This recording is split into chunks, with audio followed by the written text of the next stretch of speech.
Dear students अस्सलाम वालेकुम। Sindh online school में आवां जो कंप्यूटर टीचर वसीम अब्बास गोलो। डियर स्टूडेंट्स अज इनमें एनिमेशन्स ते थोड़ो गौर कंदासीं। एनिमेशन में तव्हां ॾिसो, अगर जकॾहिं तव्हां कंहिं बि टाइटल के कंहिं बि लाइन के कंहिं बि सिलेक्टेड ऑब्जेक्ट के अगर तव्हां एनिमेशन ॾियणु चाहियो था, यानी कि उहो हिकिड़ो सुठो स्टाइल सां हले, सो उनजे लाइ सब खां पहिरियों तव्हां उन जंहिं शइ में इहा एनिमेशन ॾियणु चाहियो था उनखे सिलेक्ट कंदो। सिलेक्ट करण खां बाद में हिते तव्हांखे मुख़्तलिफ़ हिते ऑप्शंस मिलंदा। जीअं मां हिन ते क्लिक कयां थो, ठीकु आहे, हिते क्लिक कयो आहे। हाणे जॾहिं तव्हां पंहिंजे कीबोर्ड मां F5 खे प्रेस कंदो ऐं एरो खे प्रेस कंदो त ॾिसो एस्केप ऐं हीअ तव्हांजो फ्लोट ईंदा, ठीकु आहे। हीअ स्प्लिट आहे, हिते काफ़ी तव्हांखे डिज़ाइन्स मिलंदा। हीअ श्रिंक आहे, इन्हनि खे सिलेक्ट करणु ज़रूरी आहे।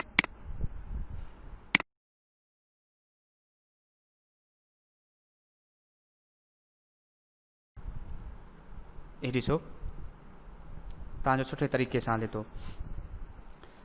उनखां पोइ आहे एड एडमिशन्स।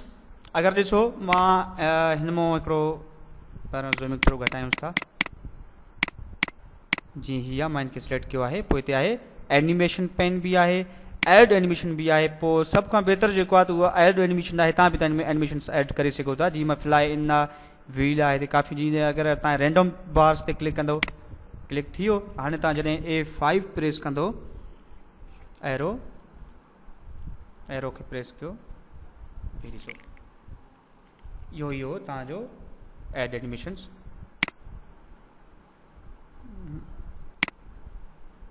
अच्छा, ही जेको एनिमेशन पेन आहे, इन में इहो शइ थींदो जॾहिं तव्हां पंहिंजे स्लाइडर्स के को बि स्टाइल वग़ैरह ॾींदो, एनिमेशन्स ऐड कंदो, उहो तव्हांखे हिते ई शो थींदो सॼो। भले तव्हां इनखे ख़तमु सेम तव्हां जेको ट्रांज़िशन में पढ़ी चुका आहियो, ऑन माउस टाइमिंग सेट, उहो सेम शयूं तव्हां हिननि में बि रखी सघो था। उहो माउस सां हले, यानी कि एरो पाण प्रेस कयूं था उन सां हले, या तव्हां इनखे डायरेक्ट तव्हां सेकेंड्स रखंदव उन में हले। इहो शयूं तव्हां हिन में ऐड करे सघो था। उनखां पोइ आहे स्लाइड शो। स्लाइड शो में इहो शइ थींदो त जेकॾहिं तव्हां ॾिसो न, तव्हां हाणे 3rd नंबर स्लाइड में आहियो। अगरि तव्हां चाहियो था तव्हांजी जेकी स्लाइड उहा हले, उहा तव्हांजो शुरू मां हले। अगरि तव्हां आहियो 3 में, यानी कि 3 स्लाइड में आहियो, लेकिन हले उहो तव्हांजो फर्स्ट स्लाइड खां। सो उनजे लाइ मां A5 प्रेस कंदुसि। ॾिसो मुंहिंजो फर्स्ट स्लाइड खां स्टार्ट थियो आहे। अगरि जेकॾहिं तव्हां चाहियो था तव्हांजो करंट स्लाइड में हले, जंहिं स्लाइड में तव्हां आहियो, ठीकु आहे। पोइ जी मां सेकेंड में आहियां, सेकेंड ई हले त पोइ फ्रॉम करंट स्लाइड ते क्लिक कंदासीं त उहा ई स्लाइड हलंदो। उन खां बाद में आहे प्रेजेंट ऑनलाइन, यानी कि ऑनलाइन जेकॾहिं तव्हां में वटि इंटरनेट कनेक्शन आहे त तव्हां कुझु प्रेजेंट्स तव्हां उन मां ऑनलाइन बि कढी सघो था। हीअ तव्हांजो कस्टम शो आहे। हूअं त असांजी स्लाइड शो A5 सां कंदा आहियूं, न तव्हां हिन मां सॉरी ही तव्हांजो कस्टम स्लाइड कोन्हे। उनखां पोइ आहे सेटअप स्लाइड शो, ठीकु आहे। हिन में तव्हां मुख़्तलिफ़ कलर्स वग़ैरह ऐड करे सघो था, ठीकु आहे, पंहिंजे प्रेज़ेंटेशन्स जे लाइ। ऐं उनखां पोइ आहे हाइड स्लाइड। जेकॾहिं तव्हांजी को बि स्लाइड हिते तव्हांखे हाइड करिणो आहे, फॉर एग्ज़ाम्पल जीअं चोथों स्लाइड आहे, इहा मुंहिंजी शो न थिए, इन जे लाइ असां इनखे कंदासीं हाइड स्लाइड। हाइड स्लाइड तव्हां कंदो, ॾिसंदो तव्हांजो 4 स्लाइड शो न थींदो। तव्हां A5 प्रेस कयो आहे, हीअ फर्स्ट स्लाइड आहे, ऐं हीअ तव्हांजो सेकेंड, ऐं हीअ तव्हांजो थर्ड, हीअ तव्हांजो फिफ्थ आहे। यानी कि चौथी जेकी स्लाइड आहे उहा तव्हांजी शो न थींदो, छो त तव्हांखे हाइड करे छॾियो आहे। अगरि तव्हांखे हाइड खोलणो आहे, उन ते क्लिक करे हाइड खे ख़तमु कंदो। उनखां पोइ आहे रीअरेसिंग टाइम। रीअरेज़ टाइम जो इहो मक़सदु आहे त उनखे ॿीहर जेको आहे त वरी हलाइण, उन में हिकिड़ो टाइम तव्हांजो नोट थींदो।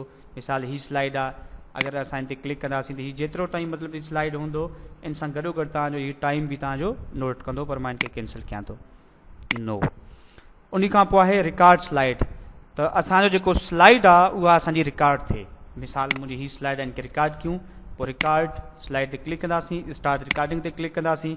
त हाणे असां जेके बि स्लाइडूं हलाईंदासीं, जंहिं स्लाइड में हूंदासीं, त उहो असांजो रिकॉर्ड थींदो।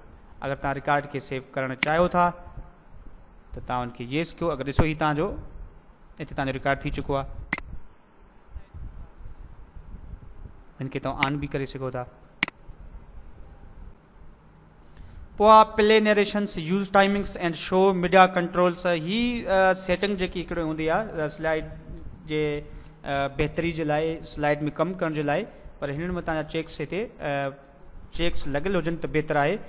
उन खां पोइ आहे तव्हांजो मॉनिटर, त जेकी मॉनिटर जे में जेके स्लाइड आउटपुट थो थिए त उहा कहिड़े कंडीशन में हुजे। हिते तव्हां काफ़ी शयूं प्राइमरी मॉनिटर कयो या ऑटोमेटिक कयो। ऑटोमेटिक बहितर आहे छो त कंहिं स्लाइड जी साइज़ डिफरेंट बि थी सघे थो, नंढे साइज़ जो बि हूंदो आहे, को वॾे साइज़ जो बि हूंदो आहे, त इहा जेको आहे त तव्हांजो परफेक्ट हिकिड़ो साइज़ आहे। त ओके डियर स्टूडेंट्स, हिन लेसन में मूंखे इजाज़त ॾींदा, नेक्स्ट लेसन में हाज़िर थींदुसि। अल्लाह हाफ़िज़।